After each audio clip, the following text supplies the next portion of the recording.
break the the matchup, I think, because so far it really seems like Bigetron wants to go in deep, and they do have the altar from Paramis to actually facilitate that aggression. But what will be the extra bit of help? It will be Alice. Oh, dang. Alright, look at their composition. They are a full dive comp. Like, they're not holding back, man. This is literally, it's just a dive comp. I don't think they have any plans to fall back for, like, with men. It's Faramis putting up the altar and everyone diving. That's basically what the composition is meant to do here. They want to control neutral objectives. They want to get that early lead. Definitely, definitely. It's going to be very interesting as well as exciting to see how this all pans out into the Land of Dawn. And what I'd like to highlight is that Alice it's gonna take a while for her to scale, right? Especially against a pop ball. Exactly. Yep. So how will that happen? How will that work? Will they be swapping lanes, or what? I feel like that's the best case scenario. If they don't swap their lanes, Alice is going to get absolutely just stomped on in that gold lane. But enough speculation. Let's jump straight into the Land of Dawn for the last match of week number 2. RRQ HOSHI takes on Bigetron Alpha.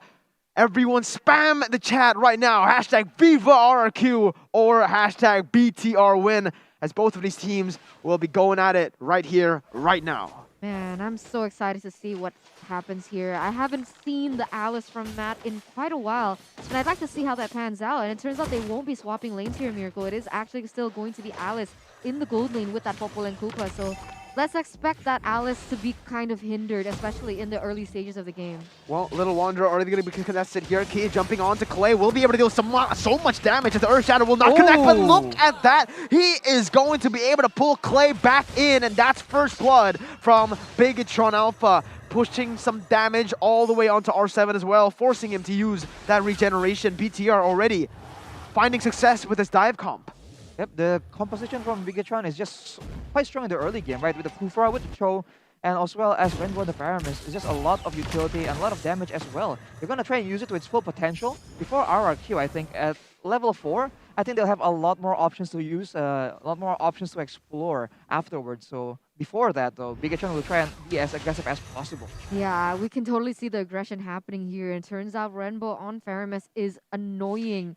So RRQ HOSHI, with this in mind, they do like to go for the objectives now instead of these skirmishes. So we're going to have to see how they will respond to the aggression that has been set up by the side of Bigetron Alpha. Yeah, we're looking at the bottom side as well here, Rashi. Popo and Koopa hasn't been able to zone Matt away, but what he has been able to do is shove the waves and get literally half of that turret gold already in the first minute of the game. That's not good, because if he actually is able to do that, he can go and swap lanes and even create more pressure on all the other lanes that they're kind of behind in. And I guess that's what they're trying to do, because they're so far behind in the mid side as well as the area around here. And now with that in mind, we can already see setups coming in from both teams. But when it comes down to it, I feel like Bigetron Alpha actually has the upper hand if they want to contest this neutral objective in that turtle. Yeah, neutral objective control definitely, I think, favors Bigetron Alpha. I think the big advantage for Bigetron Alpha is the fact that they have a more proactive engage, right? They have the Alice, they have the Ling and Kufra, and also the Cho, and actually the Faramis as well. So all of them have a very fast and aggressive engage, whereas the engage from RRQ HOSHI is relatively slow. Yeah, Key already jumping in. Hoover, Cyrus, oh my god, but it's going to be Repo finding the way the Dragon onto Clay right now. Everything just collapses here as that's going to be the altar pop. Top of the blade is going to be used. R7 running away with the split, but the damage comes in from Rainbow. Will be able to bring the split back. Slam, pass as well on to Max, but R7 caught in the midst of it all, will be forced to back away. That is just a 1-for-0. Albert jumps in, goes in for the shadow kill as well. Will be distributed from the side of the Bigetron Alpha members, but only a 1-for-0 pickoff for now. What is really notable is that usually in those scenarios, Albert would go ham on the members of Bigetron Alpha, but because there's a Kufra in their midst, it's kind of more difficult as well. Exactly, as well as that. So RRQ HOSHI has to forced to not rely too much on Albert, because the composition coming in from Bigetron Alpha basically counters them. But with that in mind, RRQ HOSHI, they don't want to, and they don't decide to contest these objectives, and instead will leave it open, but want to take something else here in the bottom side of the map. Oh, wait a minute though. Earthshatter will be able to connect. That's a lot of damage placed onto Key, forcing the flicker away. The Time's Revenge will be popped though. Not looking for a re-engage for now. Still just an 800 gold lead from BTR. I think what's interesting is that Rainbow actually walks in between Clay and Albert, and he will actually survive for a bit, but the altar is still there. He'll be able to clear the wave a bit. But as we are talking about the aggression here, I think Albert will be forced to play reactively, and on the other hand, Clay will be the one that's going to be looked to make that kind of proactive play, because he has a lot more flexibility in his positioning, and if he doesn't overextend too far in the front, he can actually be relatively safe while doing so. Alright, let's see this. Key jumps in with a Revenge, will instantly be knocked up by the Earth Shatter. Real world manipulation as well, instantly just bursts him down with Skylar, just wreaking havoc as well. That is a 1-for-0 pick.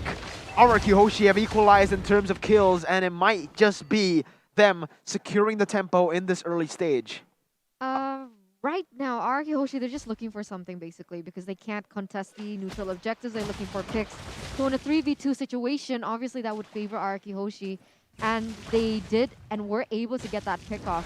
So with that in mind, Bigetron Alpha, how will they respond to this? We see the Ling rotate towards that bottom side, but maybe, just maybe, he's focusing on his farm because he wants to focus on the items that we see here.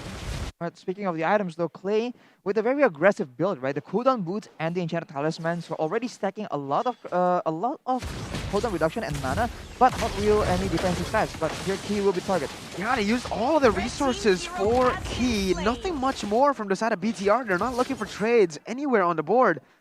That's just going to be a free trade, 1-for-0 for RRQ. Interesting development here in the 5th, almost 6th minute, as Bigetron Alpha instead are starting to lack and fall behind the rotation patterns coming in from RRQ HOSHI, and they've even secured themselves. Oh, but wait a minute here, Renbo. Oh my god, Renbo's able to outplay them, and that's going to be the alter play. Skylar forced to flicker away. Max trying to chase, but it's going to be R7 looking for the kills onto Renbo. Alter will be brought back. That's going to be Repo using away at his dragon. Max finishing him off. Violence trying to run away now with R7 popping the split. Albert joining the fight, going in for Max. Shadow kill still available. Will be popped to get this kill and the killing spree as well. Repo going to get knocked out. Earth Shatter not connecting onto Key, but it's going to be him popped in. Tyrant's Rage will be able to find 2. Renbo pops back up and gets a shutdown onto Albert, but it is still a very worth trade for the side of RRQ. In the end, Bigetron Alpha will be able to pick up the scraps remaining though. My god, just one particular moment and RRQ HOSHI was able to kind of take it back for them, but of course Bigetron Alpha with their momentum-based heroes in that Kufra was able to equalize it somehow. But with 2 members from both teams actually off the board, how will they start to contest these neutral objectives? It doesn't seem like the turtle has been started, although we do see rotations in that area as well as setup. So Bigetron really needs to start setting up for this, as we all know they do have some better control when it comes in towards the team fight. Well, as you can see, Bigetron actually, as long as they keep trading 1-for-1 like this, it's still beneficial for them because they have a better late game story. Yeah. Alright, but RRQ are trying to cancel this away. Albert goes in with the shadows, will not be able to find anyone. Conceal has been popped by Violence to secure the better position. Purple buff will be in the sides of Bigetron Alpha. Don't really want to contest for this turtle just yet. They want to wait for the resources to be set up first. Repo helping Renbo in the mid lane clear out the waves, and both of the teams backing up from the turtle for now. Yeah. But this is where the lane can actually do, Max on that lane can actually do a lot of split push maneuvers, right? Because on the side of RRQ HOSHI, there aren't a lot of members that are as mobile as the Ling with the pinch poise. So now, with the Ling already shoving in the wave on the bot side, Bigetron once again try and set up for that turtle. Smart macro plays here coming in from Bigetron Alpha. Now that you mention it, it will actually be able to stave off the pressure that they have and putting their resources from the turtle into different aspects and areas. But oh what?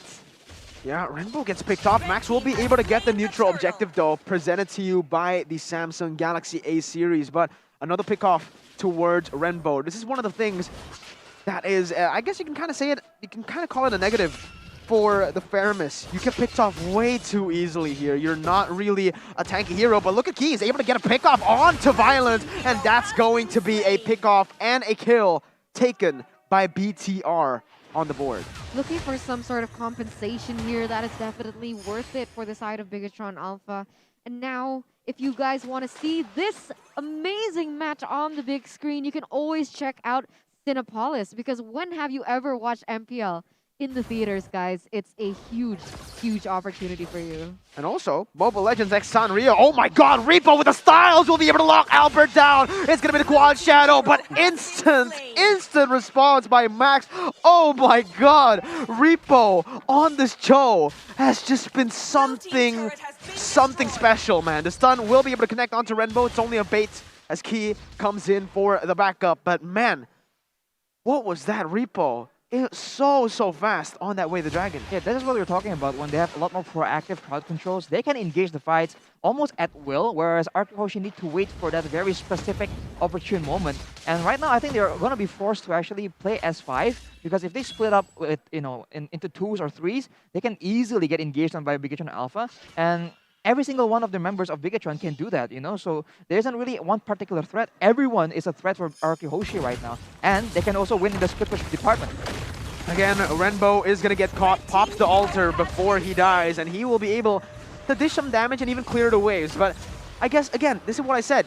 Faramis is so vulnerable to these pickoffs. And the thing is, I guess you can kind of say that it isn't that much of a negative because he does clear the wave before he disappears. So technically, RRQ can't really go for anything else. Repo is going to get caught by the Onward and the Earth Shatter as well. Look at the lockdown coming in. Repo goes in for Away the Dragon, but it's going to be ultimately taken down by Clay. And boom, bang, bada bing, RRQ are back on the board. 2-0 trades in this 10th minute. Yeah, perfectly timed as well, just as the Lord has spawned in the Land of Dawn. But I think realizing that this is the nest objectives, it does seem like Bigetron Alpha are there first, especially with the Ling in their hands. But it does seem they just might be baiting here, but whoa, what is happening here? Renbo flickering away. Key looking for the Tyrant's Revenge. Not connecting. Max taking away the Little Wanderer before the enemy gets it. And Bigetron Alpha resetting. Skylar has been munching on the turret in the top side, though. This might be a free turret once again. Tier 2 taken away. Skylar looking for the recalls. Let's see if this will be able to go through. It seems like it will.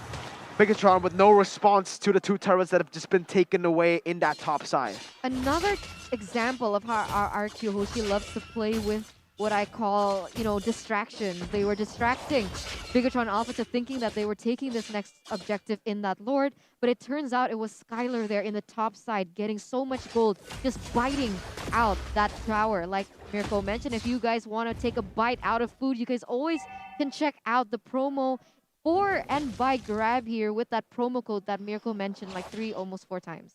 Absolutely. MPL ID X grab. Yes, grab your snacks for half the price. Wow. Well, with that being said, though, now Bigetron Alpha again looking for a situation, but almost getting Ois pick up again. Oh, that was actually a lot of resources spent. Split has been popped. Skylar as well. Renbo gonna get caught, but the altar has been placed. They are now looking for a re-engage. R7 gonna be able to slam, pass back to the team. R7 gets brought back as well, but the damage will not be enough to take him down. Renbo out for 10 more seconds. RRQ HOSHI have the chance to set up for this enhanced Lord. What I wanted to ask Arashi is, since yesterday, we've seen a change of jungler emblems. Usually we do see the jungles use the Killing Spree emblem, but now we see more of jungle emblems. In this situation, Albert is still using the Killing Spree. What difference does that make? Well, it allows you to be a lot more aggressive because you have a lot more outplay potential. But if you want to focus on farming, the jungle, there's some benefit in using the jungle emblem. But I think in this particular game, I think this is what I was saying GeekFam had to do against Rebellion earlier. When they're split pushing in the side lanes, you have to force them to go somewhere. And with Apopa and Koopa, RRQ is able to do just that.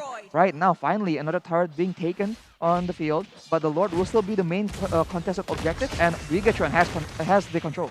Yeah, Renbo jumping in onto 2 members right there. Will be able to deal so much damage. Max jumps in with the Fish Boys with the math as well. The twin buff comes in. Renbo has put the altar down as B gets taken down. He's now able to zone 2 members away. Albert, Skylar not in the fight. R7 caught in the bad situation right now, using the split, but Matt using the Flowing Blood as well. Both of these teams are playing this really well, but I feel like Bigetron Alpha were the ones to get a better trade there with the Roamer taken away. Now R7 is going to get locked down. Max jumping in with the Fish Boys. Repo goes for Away the Dragon, locking Albert down and buying a lot more time. Devil's Blade is going to be using the bottom side and look for more kills on the board. Max gets it and goes for the Finch Boys as well. A double kill for Max.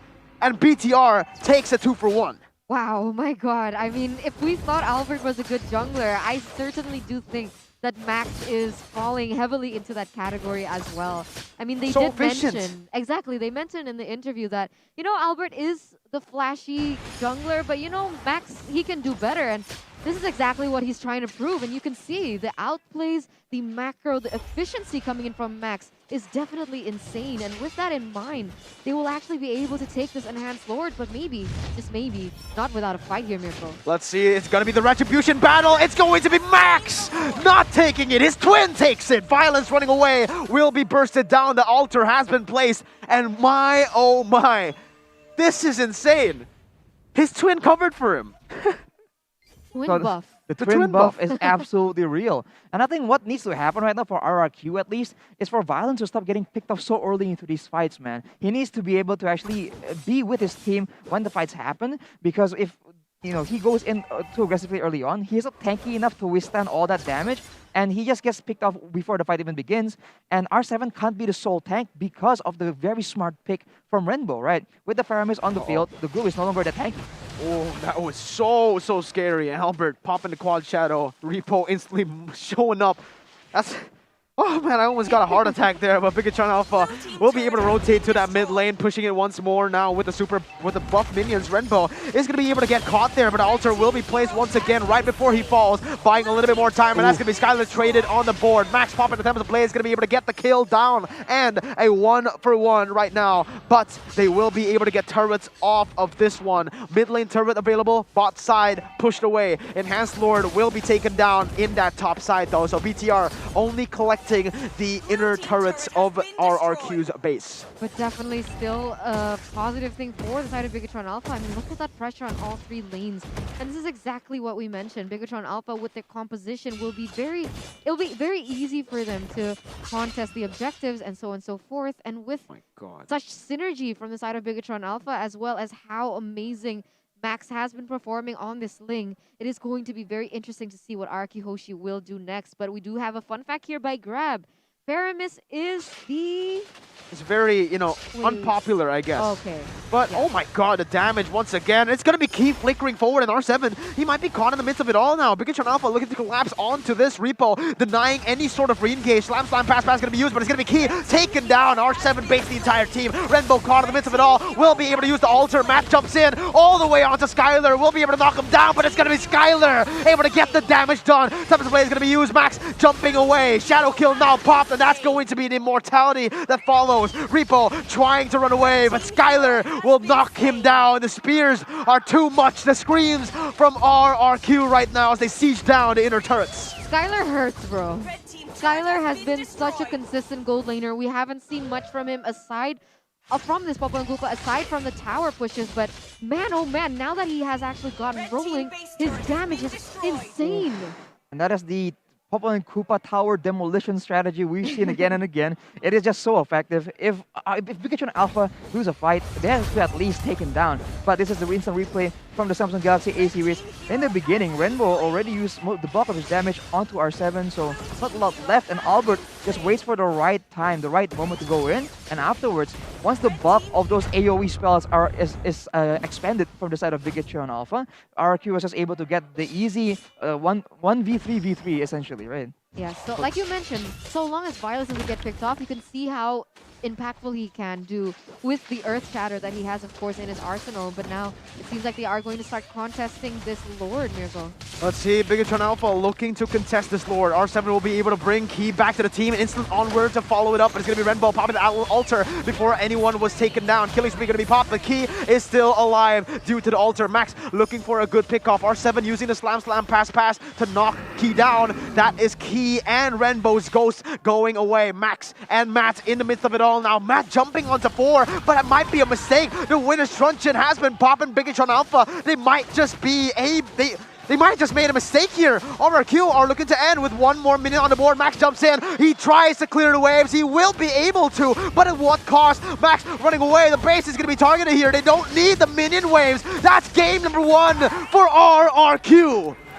My God, RRQ with the patience, with the perseverance, even though they weren't leading in the earlier stages of the game, they were able to wait out for a moment to find the right opportunity, the correct timing for them to go in, go ham, and basically wiping out the entire team of Bigetron and now being able to take the first win here in the best of 3. Wow, what a performance by RRQ. And I think a big moment there is about like 60 minutes when they realize that, okay, whenever we just dive into their team, it's just very difficult because again and again, R7 gets bursted by Rainbow, and afterwards the altar just makes it very difficult for RRQ to get a decisive kind of victory because they keep coming back, right, from the afterlife. So with that being said, they were just constantly trying to bait Bigetron as much as possible, and when they want to engage, they pull their members away as far as possible. And that way, we saw Rainbow really struggle to actually be in the center of the fight every time a fight actually breaks out. And I think that is one of the main keys to victory that RRQ is able to discover in the middle of this game. Yeah, definitely. I completely agree with you there, Arashi. But also in terms of composition, I